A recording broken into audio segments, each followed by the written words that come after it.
Hey guys, I know I haven't seen you guys in a while. It's because of this whole pandemic. They're not releasing the films. To be honest with you, here it's October and there's no horror films in the local Cinemark down the street from me. And I've been working a lot of weekends, so I haven't been doing any of the drive-in. I'll tell you, there's just not that much of a selection right now. It's not that I don't have things to do. I do have things to do. I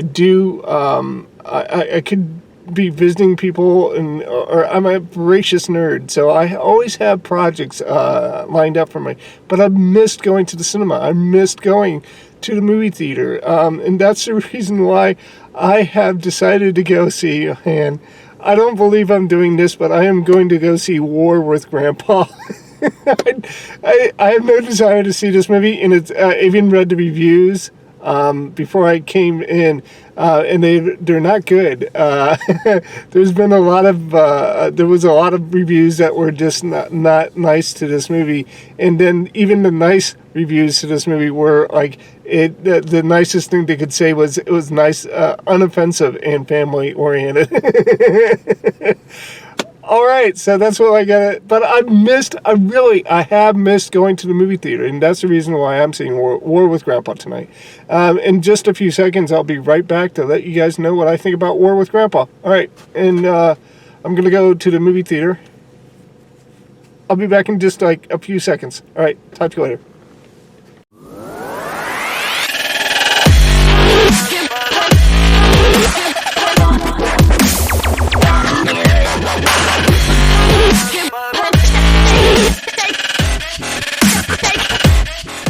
Alright, so I just got done watching the movie, and to be honest with you, I read a few reviews before I walked in, and one of them was it was totally forgettable as soon as he was done watching it, and that's pretty much what it was. First off, here's a unique thing that I noticed while I was watching the credits. Do you guys know that it was based on a book? Silly little comedy like this, and it was based on a book, and it had a lot of based on a book feel to it. Like there was a lot of plot elements to that story that felt like they were glossed over or finished up quickly to continue the story. It just felt like there was a lot more story that it could have given attention to. But to be honest with you, who cares? It just seemed like a Disney original movie to me. It seemed like it was one step away from becoming a sitcom premise, like maybe 3 sitcom shows strung together to make a movie. It just seemed like that to me. It just seemed like it never tipped the balance of the scales to tip into complete absurdity, but it really did threaten it at some times. It was. I wish there was another movie that I could have watched that would have demanded my attention a little more. It wasn't a bad movie. Robert De Niro usually doesn't work well for comedies for me, but he did. And the reason why it worked, he worked well in this movie for me was he played it straight and he took it pretty seriously. He did convince me of the grandfather who was concerned for his grandson and for his family. And again, this movie could have been like totally absurd sitcom level, and it never actually made it to that point. And I think part of that was because of Robert De Niro and his portrayal of the grandfather. In fact, some of the characters did make it to that point, like Uma Thurman being the concerned mom. There were a couple scenes that were just very kind of over the top and gratuitous. And I wouldn't say gratuitous, but I would say that she did tip that scale into absurdity.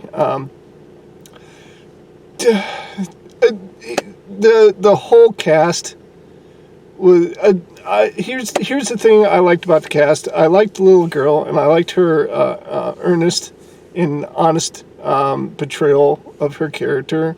And her seemingly obsession with Christmas was a nice touch for me. I liked that. I liked Robert De Niro in this movie. I thought he played a good, convincing grandfather. The other characters in this movie were just a little cartoony for me. The husband, I think his name is Ron Riddle. We'll put it over there.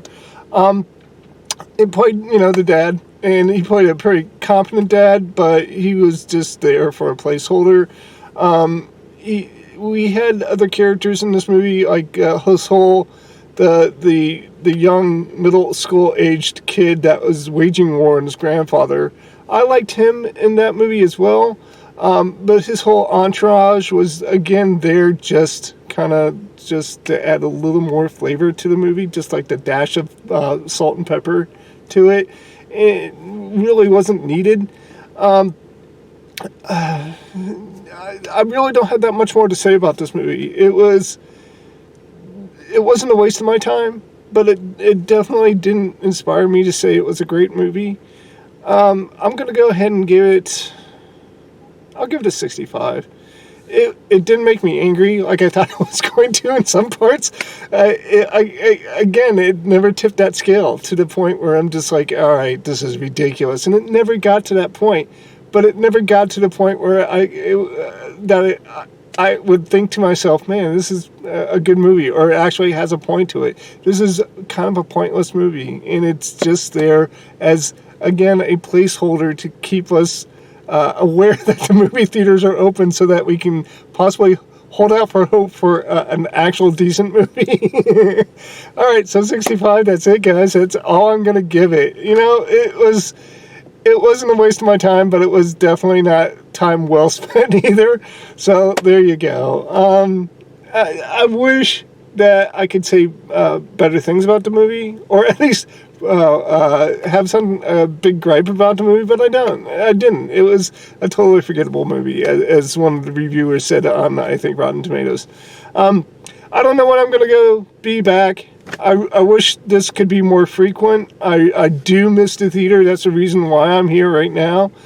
But the prospects for future viewing it's looking pretty bleak, guys. So I'll be back as soon as possible, but I can't guarantee that it's going to be anytime soon. All right. But anyways, I do wish everybody peace. Montanay, I'll talk to you guys later, and goodbye.